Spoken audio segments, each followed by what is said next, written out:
स्वागत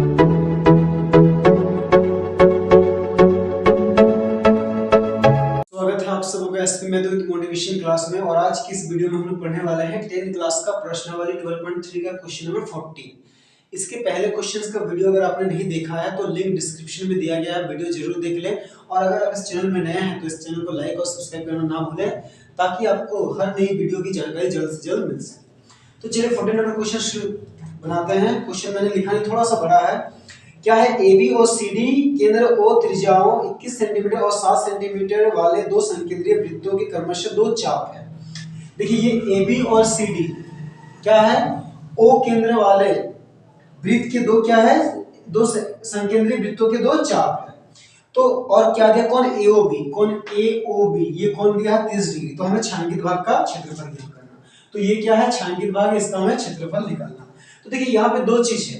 देखिए अगर हम मानेंगे OCD ये एक छोटा त्रिज्यखंड है और OAB ये क्या है, बड़ा त्रिज्यखंड। तो अगर हम ये बड़े त्रिज्यखंड से छोटे त्रिज्यखंड को घटा देंगे तो हमें छायांकित भाग का क्षेत्रफल निकल जाएगा। ठीक है, तो यहाँ पे क्या दिया है, त्रिज्यखंड OAB की त्रिज्या लिखते हैं। त्रिज्यखंड OAB ये बड़ा त्रिज्यखंड है की त्रिज्या, इसको हम क्या मान लेते हैं, R1 बराबर 21 सेंटीमीटर। ठीक है, फिर लिखेंगे त्रिज्यखंड अब किसकी, OCD की त्रिज्या, उसको हम R2 मान लेते हैं, वो कितना है 7 सेंटीमीटर। फिर कोण दोनों के लिए सेम है, तो कोण कोमा थीटा कितना डिग्री है, 30 डिग्री है। तो देखिए छायांकित भाग का क्षेत्रफल कैसे निकालते हैं। तो छायांकित भाग का क्षेत्रफल क्या हो जाएगा, त्रिज्यखंड OAB का क्षेत्रफल माइनस त्रिज्यखंड OCD का क्षेत्रफल। तो त्रिज्यखंड छायांकित भाग का क्षेत्रफल क्या हो जाएगा,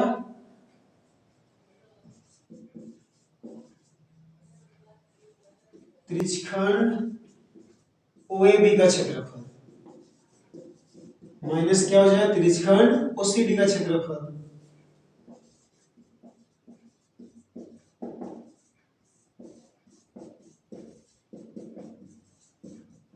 ठीक है, तो त्रिज्यखंड का क्षेत्रफल क्या होता है, थीटा बटा 360 गुना पाई आर स्क्वायर।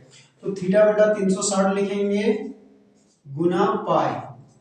तो देखिए OAB का त्रिज्या कितना है, OAB का त्रिज्या R1 है, यानी कि R1 का स्क्वायर माइनस यहाँ पे भी थीटा बटा 360 गुना पाई। देखिए OCD का त्रिज्या क्या है, R2, तो R2 का स्क्वायर। अब देखिए दोनों जगह पे क्या है, थीटा बटा 360 गुना पाई समान है, तो ये क्या करते हैं, हम कॉमन ले लेते हैं। तो थीटा बटा 360 गुना पाई, तो यहाँ पे क्या बचेगा, R1 स्क्वायर माइनस यहाँ पे R2 स्क्वायर। तो थीटा की जगह कितना लिखना है, 30 डिग्री और 360। ठीक है, और पाई की जगह क्या लेना है, 22/7। यहाँ पे क्या हो जाएगा, 21 का स्क्वायर, तो हम लोग ब्रैकेट चेंज कर देते हैं। 21 का स्क्वायर माइनस यहाँ पे 7 का स्क्वायर। ये 0 कटा, 3 एकम 3, 3 एकम 3, 3 दूनी 6, फिर 2 से कटेगा 2 6 12, 2 11 में 22। ठीक है, तो कितना बच गया यहाँ पे, 11/6 7 42। और यहाँ पे देखिए 21 का वर्ग आप करके देख लीजिएगा, 441 आता है। ठीक है, माइनस 7 का स्क्वायर क्या हो जाएगा, 49। अब इधर क्या बचा है, 11/42, 11/42 गुना, अब क्या करते हैं, 441 से 49 घटाते हैं, तो कितना हो जाएगा, 392। ठीक है, अब ये कुछ कटेगा, हम काटते हैं, 2 दूनी 4, 2 एकम 2, 2 एकम 2, 1 बचा, 2 9 18, 2 6 12। ठीक है, फिर ये 9 6 15 और 16। अच्छा ये 7 से कटेगा, देखिए 7 या 21। ठीक है, 7 दूनी 14, 19 से 14 घटाया तो 5, 5 और 6 56, तो 7 8 56, यानी कि कितना बची है, 11 गुना 28/3। अब इसको गुना करते हैं, 11 8 88 का 8, हाथ में रहा 8, फिर 11 दूनी 22, 22 और 8 30। ठीक है, तो 308/3 सेंटीमीटर स्क्वायर। तो यही क्या हो गया, छायांकित भाग का क्षेत्रफल। चलिए अब हम लोग क्वेश्चन नंबर 15 बनाते हैं। 15 क्या है, आकृति 12.33। ये देखिए आकृति है, में ABC त्रिज्या 14 सेंटीमीटर वाले वृत्त का चतुर्थांश है। तो ये जो ABC है वो क्या है, 14 सेंटीमीटर त्रिज्या वाले वृत्त का एक चतुर्थांश है। और BC को व्यास मानकर एक अर्धवृत्त खींचा गया है। ठीक है, ये वाला। तो छायांकित भाग का क्षेत्रफल ज्ञात कीजिए। तो ये छायांकित भाग है, ये हमें इसका क्षेत्रफल निकालना है। तो यहाँ पे त्रिज्या दिया है 14 सेंटीमीटर, यानी कि ये AC कितना है 14 सेंटीमीटर और AB भी कितना है 14 सेंटीमीटर। ठीक है, तो ध्यान दीजिए इसमें छायांकित भाग का क्षेत्रफल कैसे निकालेंगे। तो देखिए अगर हम क्या करते हैं, ये अर्धवृत्त का क्षेत्रफल से ये क्या है त्रिज्यखंड, ये त्रिज्यखंड का क्षेत्रफल को घटा देंगे तो छायांकित भाग आ जाएगा। तो उससे पहले हमें त्रिज्यखंड का क्षेत्रफल निकालना पड़ेगा। तो त्रिज्यखंड का क्षेत्रफल कैसे निकालेंगे, तो देखिए ये क्या है, ये पूरा ये चतुर्थांश है, इस चतुर्थांश के क्षेत्रफल से अगर हम ये त्रिभुज का क्षेत्रफल को घटा देंगे तो क्या मिल जाएगा, वृत्तखंड का क्षेत्रफल। और फिर इस अर्धवृत्त के क्षेत्रफल से इस वृत्तखंड के क्षेत्रफल को घटा देंगे तो क्या मिलेगा, छायांकित भाग का क्षेत्रफल। ठीक है, तो यहाँ पे देखिए क्या है, चतुर्थांश के लिए त्रिज्या दिया है, लेकिन अर्धवृत्त का भी हमें क्या चाहिए होगा, त्रिज्या। तो अर्धवृत्त के लिए त्रिज्या व्यास क्या हो जाएगा, BC। तो BC हमें चाहिए, तो ये क्या है, चतुर्थांश है, चतुर्थांश का प्रतिकोण क्या था 90 डिग्री, यानी कि एक समकोण त्रिभुज है। तो हम लोग यहाँ से क्या है, ये लंब दिया है, ये आधार दिया है और ये हम लोग कर्ण निकालते हैं। तो देखिए यहाँ पे क्या दिया, त्रिज्या कोमा r बराबर 14 सेंटीमीटर। तो देखिए ABC क्या है, एक समकोण त्रिभुज है, तो समकोण त्रिभुज ABC में हम लोग काम करते हैं। क्या है, BC कर्ण है, तो कर्ण बराबर क्या होता है, रूट अंडर लंब स्क्वायर जोड़ आधार स्क्वायर। तो यहाँ पे लंब क्या है, AB स्क्वायर प्लस आधार क्या है, AC स्क्वायर। ये कहां से आया, पाइथागोरस प्रमेय से। ठीक है, तो AB स्क्वायर मतलब 14 का स्क्वायर प्लस AC मतलब भी 14 का स्क्वायर। तो 14 का स्क्वायर करके देख लीजिए कितना होता है, 196 प्लस 196, दोनों को जोड़ते हैं 6 6 12, 9 9 18 और 1 19, 2 और 1 3, तो 392। अब इसको तोड़ते हैं 392 को, तो BC बराबर क्या आएगा, रूट के अंदर 392 को तोड़ते हैं 392, 7 7 49 के साथ एकम 7। तो देखिए 392 को तोड़े तो क्या आया, 2 गुना 2 गुना 2 गुना 7 गुना 7, ये आया। तो ये दोनों 2 से 1 2 बाहर आएगा, ये दोनों 7 से 1 2 बाहर आएगा, एक साथ बाहर आएगा और ये 2 अंदर रह जाएगा। तो 2 गुना 7 रूट 2 यानी कि 14 रूट 2, ये क्या आ गया, BC। तो देखिए हम लोग सबसे पहले क्या निकालते हैं, ये वृत्तखंड का क्षेत्रफल। तो वृत्तखंड का क्षेत्रफल बराबर, तो वृत्तखंड का क्षेत्रफल क्या होगा, ये चतुर्थांश का क्षेत्रफल से ये त्रिभुज के क्षेत्रफल को घटाएंगे।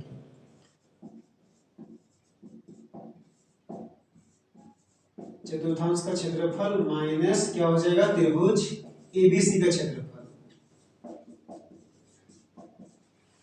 ठीक है, तो चतुर्थांश का क्षेत्रफल क्या होगा, पाई r स्क्वायर बटा 4 माइनस त्रिभुज का क्षेत्रफल 1 बटा 2 गुना आधार गुना ऊंचाई। तो यहाँ पे आधार क्या है, AC और ऊंचाई क्या है, AB।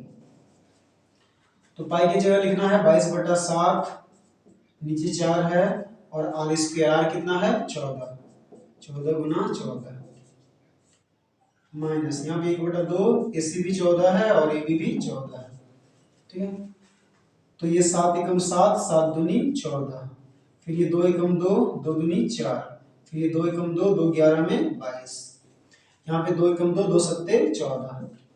तो यहाँ पे कितना हो गया, देखिए यहाँ पे क्या बचा, 11 गुना 14, तो 11 चौके 44 का 4 हाथ में रहा 4, फिर 11 कम 11, 11 और 4 15 माइनस 14 को 7 से गुना करेंगे तो 14 सत्ते क्या होता है, 98। अब इसको घटाते हैं, 14 से 8 गए तो 6, यहाँ पे 14 से 9 गया तो 5, फिर ये कट गया। ठीक है, तो 8,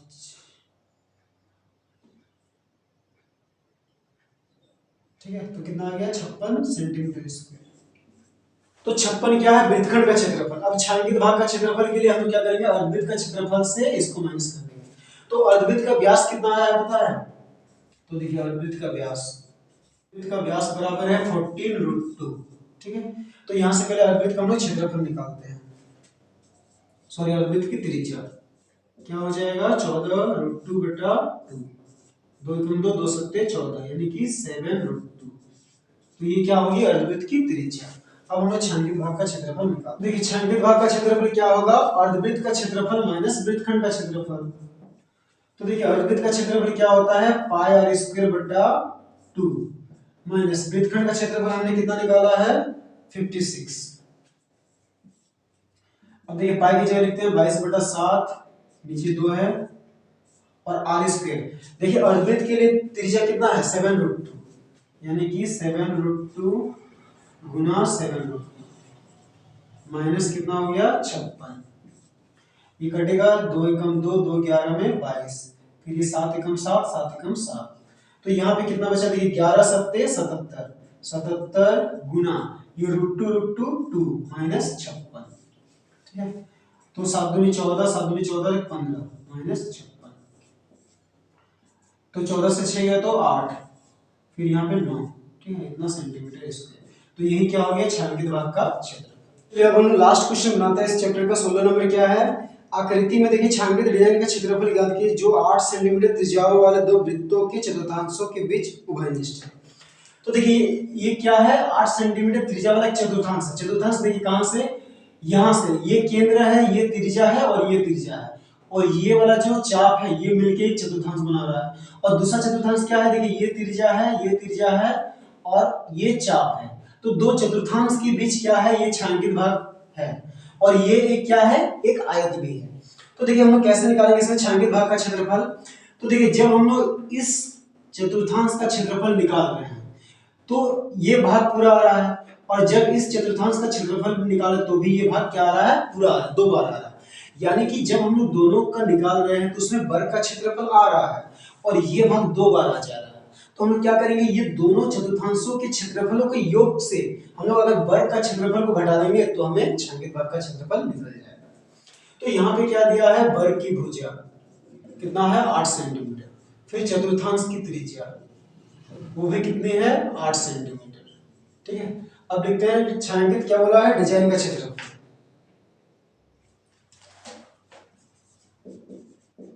छायांकित डिजाइन का क्षेत्रफल, तो छायांकित डिजाइन का क्षेत्रफल क्या हो जाएगा, दो चतुर्थांश का क्षेत्रफल माइनस वर्ग का क्षेत्रफल। तो दो लिखेंगे, चतुर्थांश का क्षेत्रफल क्या होता है पाई आर स्क्वायर बटा 4 माइनस वर्ग का क्षेत्रफल भुजा स्क्वायर। तो दो लिखेंगे गुना पाई की जगह कितना लिखना है, अच्छा क्वेश्चन बोला है 3 बोला नहीं बोला, तो पाई की जगह 22/7 ही लिखना है, और आर की जगह क्या लेना है 8 का स्क्वायर, फिर बटा 4 माइनस यहाँ पे भुजा स्क्वायर मतलब 8 का स्क्वायर। तो यहाँ पे कटेगा देखिए 2 एकम 2, 2 दूनी 4, फिर 2 एकम 2, 2 11 में 22, तो ऊपर में क्या बचेगा 11 गुना 8 8 64 बटा 7 माइनस 64, ठीक है। अब देखिए यहाँ पे क्या है, 11 को 64 से गुना करते हैं, 11 चौकी 44 का 4 हाथ में रहा 4, 11 6 66, 67 68 69 70, 704/7 माइनस 64। इसके नीचे पूछे तो 1 देते हैं। अब 7 और 1 का लॉसो लेते तो कितना आएगा 7, 7 को 7 से भागें तो 1, उसको 704 से गुना करेंगे तो 704 माइनस 7 को 1 से भागें तो 7, 7 को 64 से गुना करते 7 चौकी 28 का 8 हाथ में रहा 2, 7 6 42 43 44, 7 चौकी 28 7 6 42 43 44, ठीक है। कितना 256/7 सेंटीमीटर स्क्वायर। तो यही हो गया हमारे छायांकित डिजाइन का क्षेत्रफल, ठीक है।